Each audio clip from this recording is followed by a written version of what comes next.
Normally, I'm not a fan of the Christian books that sit on the top of the bestseller lists.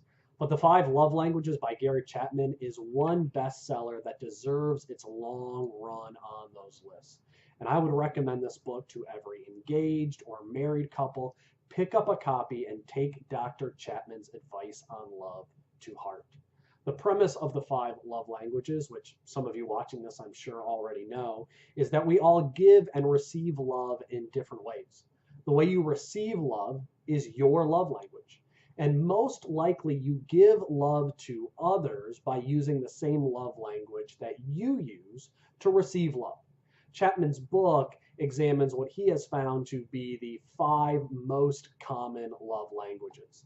They are quality time, words of affirmation, gifts, acts of service, and physical touch. The idea behind the book is simple. Learn your primary love language, learn your spouse's primary love language, and then use this knowledge to show love to your beloved, not in the way that you want to receive love, but how they want to be loved. So if your spouse has the love language of quality time, don't ignore them all week long and then try to make up for it on Friday with an expensive gift.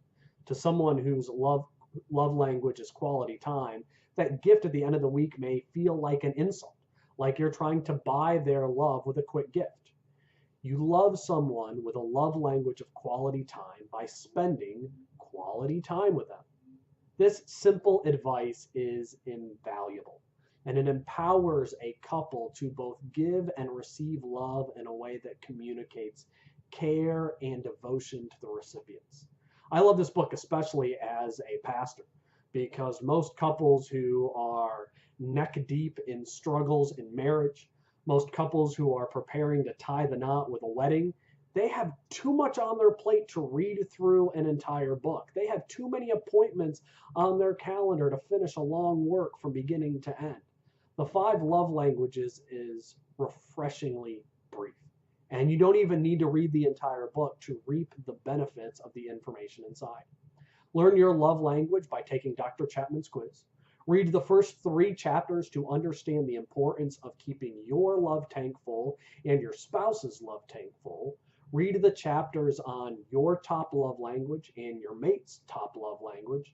And then I would also encourage you to read the chapter on how love is a choice. And then at that point, you're good to go.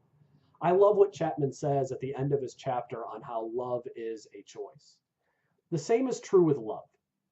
We discover the primary love language of our spouse, and we choose to speak it whether or not it is natural for us.